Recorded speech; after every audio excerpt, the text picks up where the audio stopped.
الحمد لله الملك الديان والصلاة والسلام على محمد سيد ولد عدنان وعلى آله وصحبه وتابعيه على مر الزمان وأشهد أن لا إله إلا الله وحده لا شريك له المنزه عن الجسمية والجهة والزمان والمكان وأشهد أن سيدنا محمدًا عبده ورسوله الذي كان خلقه القرآن أما بعد عباد الرحمن فإني أوصيكم ونفسي بتقوى الله المنان القائل في كتابه القرآن بعد أقول أعوذ بالله من الشيطان الرجيم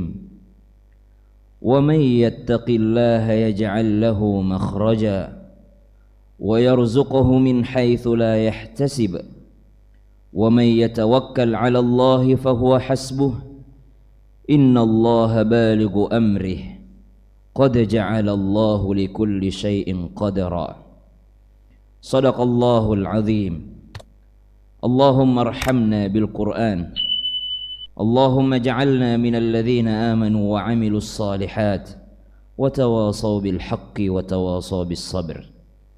Sidang jamaah Jumat yang dimuliakan Allah Subhanahu wa taala.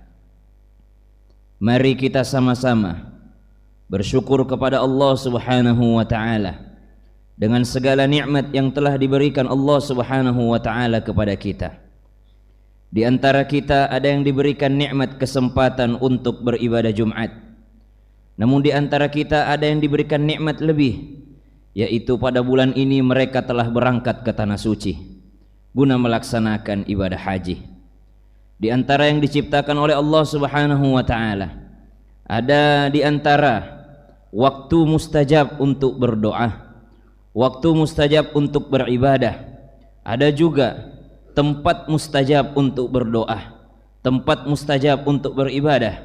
Ada juga keadaan mustajab berdoa dan keadaan mustajab untuk beribadah. Hari di mana menjelang ibadah haji, saudara-saudara kita dari Indonesia, banyak di antara mereka yang mendapatkan keutamaan sehingga mampu mengumpulkan dua yang mustajab, yaitu waktu dan juga tempat paling mustajab, yaitu berada di padang Arafah, yakni berada di tanah suci Mekah. Mereka berada di tempat yang paling mustajab. Begitu pula mereka juga mendapatkan satu keutamaan yang lain, yaitu mendapatkan waktu mustajab. Apa waktu mustajab tersebut? Allah Subhanahu wa taala berfirman di dalam Al-Qur'an, ba'da aqul a'udzu billahi minasyaitonir rajim, inna iddatash syuhuri 'indallahi 12 syahran fi kitabillah yawma khalaqas samawati wal arda minha arba'atun hurum. Allah menciptakan di antara langit dan bumi ini ada 12 bulan, dan di antara 12 bulan tersebut ada 4 bulan yang diutamakan oleh Allah Subhanahu wa taala yang kita kenal sebagai bulan hurum.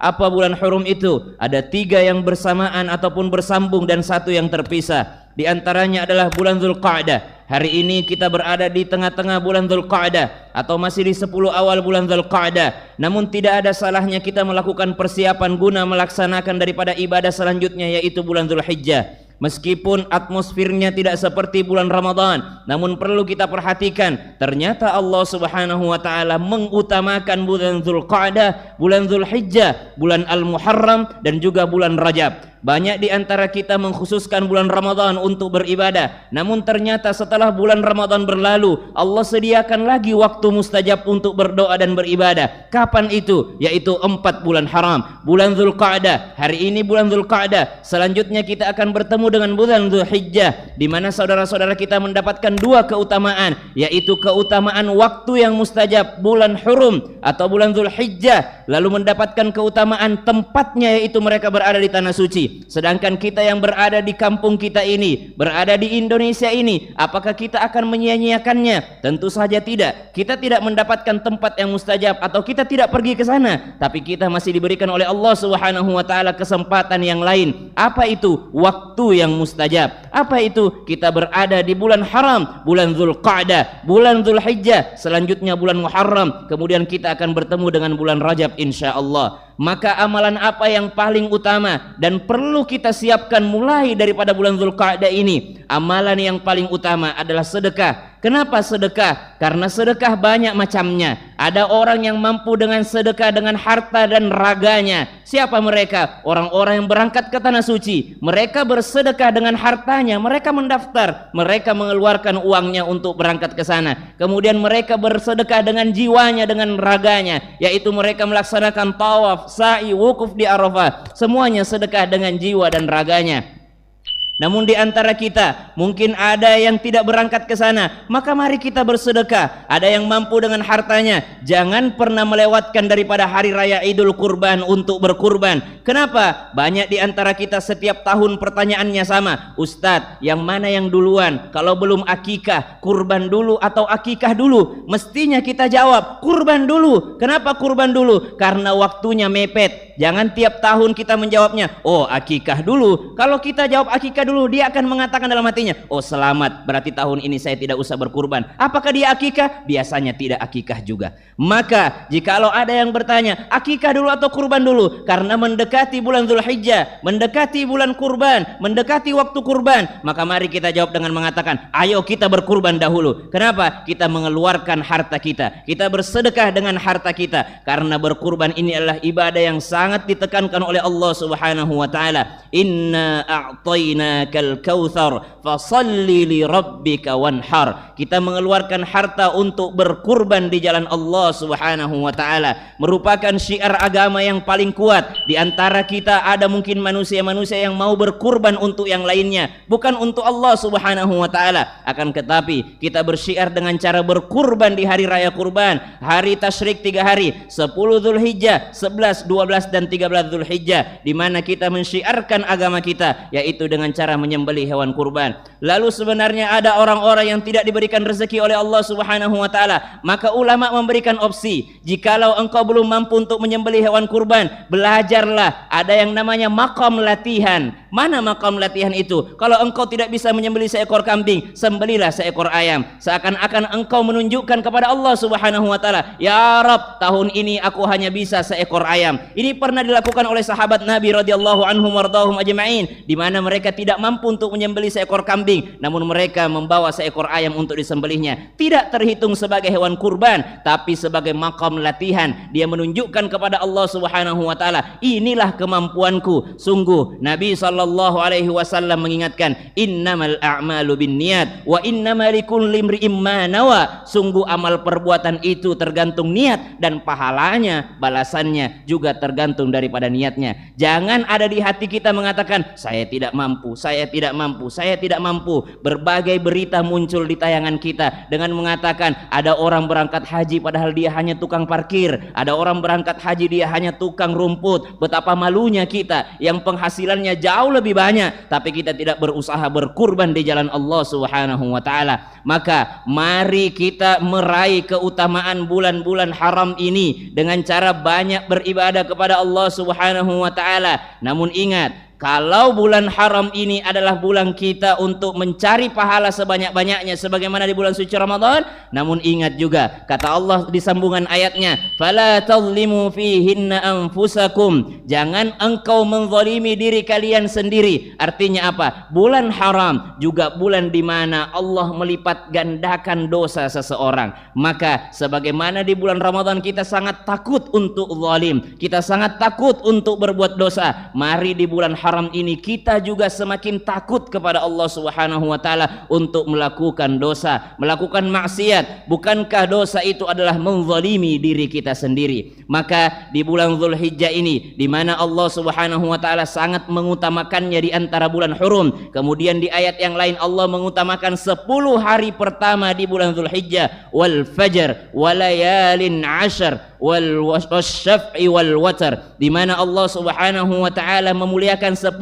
hari pertama di bulan Dzulhijjah. Dikatakan oleh para ulama, jikalau puasa Asyura itu memiliki keutamaan 1 tahun, maka puasa Arafah itu memiliki keutamaan 2 tahun. Kenapa? Puasa Asyura itu adalah puasa umat Nabi Musa alaihi salam dan puasanya Nabi Musa alaihi salam, tapi puasa Arafah itu adalah puasanya baginda Nabi besar Muhammad sallallahu alaihi wasallam. Bukankah jauh lebih utama Nabi Muhammad sallallahu alaihi wasallam dibandingkan Nabi Musa alaihi salam? Maka jangan sampai kita melewatkan keutamaan ini. Kalau kita tidak berkesempatan untuk beribadah haji, mari kita cari kesempatan yang lain. Orang sukses adalah orang yang mampu melihat kesempatan emas di balik orang-orang yang lalai. Banyak di antara kita yang fokus di bulan Ramadan saja, namun setelah bulan Ramadan mereka melewatkan daripada bulan-bulan yang lainnya, mereka melewatkan hari-hari utama yang lainnya, padahal banyak sekali hari-hari utama yang disediakan oleh Allah Subhanahu wa taala. Mari kita mulai hari ini mempersiapkan, mari kita mulai hari ini menabung, mari kita mulai hari ini belajar berkurban, mari kita belajar berkorban di jalan Allah Subhanahu wa taala. Kita tidak bisa berkorban darah mungkin, kita tidak bisa berkorban jiwa raga mungkin, tapi mari kita berusaha bagaimana caranya agar tahun ini kita bisa berkurban di jalan Allah Subhanahu wa taala. Wa ma anfaqatum min syai'in fahuwa yukhlifu.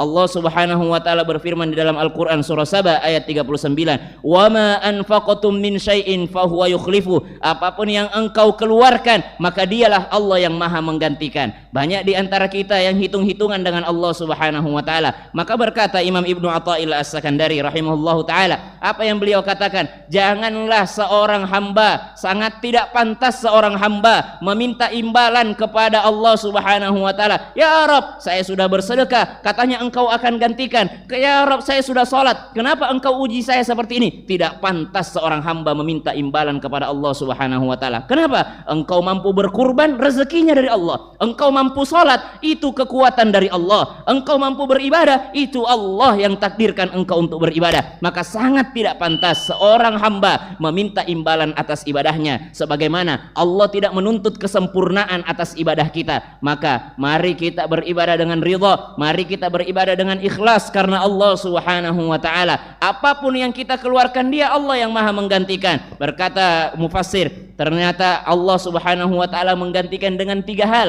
Fahuwa yukhlifuhu, dia Allah yang maha menggantikan. Bukan hanya digantikan dengan harta saja. Yang pertama, orang yang mengeluarkan hartanya dengan sedekah, dengan infaknya, dengan zakatnya, Allah maha menggantikan dengan digantikannya dengan diijabahnya doa-doanya. Kata Nabi sallallahu alaihi wasallam kepada Sayyidina Ali karramallahu wajhah, "Ya Ali, wahai Ali, ittaqu, berhati-hatilah engkau atas doanya orang yang ahli sedekah. Berhati-hatilah atas doanya orang yang dermawan meskipun dia bukan ahli ibadah." Ahli ibadah yang dimaksudkan meskipun dia bukanlah ahli ibadah sunnah, mereka melaksanakan 5 waktu saja. Kalau sholatnya hanya sholat 5 waktu, puasanya hanya puasa Ramadan, sedekahnya hanya zakat saja, ibadah wajib-wajib saja yang dikerjakan, tapi dia adalah seorang dermawan. Kata Nabi, berhati-hatilah atas doanya orang tersebut, karena doanya sangat didengarkan oleh Allah Subhanahu wa taala. Dia Allah maha menggantikan bagi orang dermawan. Yang pertama, Allah menggantikan dengan diijabahnya doa-doa. Yang kedua, Allah menggantikan dengan sesuatu yang dibutuhkannya. Kadangkala kita minta A sama Allah Subhanahu wa taala, tapi Allah tahu engkau tidak membutuhkan A, engkau sedang membutuhkan sesuatu yang lainnya, maka Allah menggantikan dengan sesuatu yang kita butuhkan. Yang ketiga, barulah Allah Subhanahu wa taala menggantikan harta yang kita keluarkan dengan berlipat ganda. Kami belum pernah mendengar cerita ada orang yang berangkat haji, ada orang yang berangkat umrah, ada orang yang berkurban setiap tahunnya lalu mengalami kebangkrutan, mengalami daripada kerugian. Insya Allah orang yang ikhlas di jalan Allah Subhanahu wa taala untuk membantu saudara-saudaranya untuk beribadah kepada Allah Subhanahu wa taala, sungguh benar-benar dialah Allah yang maha menggantikan. Inna a'tainakal kautsar fasalli li rabbika wanhar inna syani'aka huwal abtar. Aqulu qawli hadza wa astaghfirullah li wa lakum fastaghfiruh innahu huwal ghafurur rahim.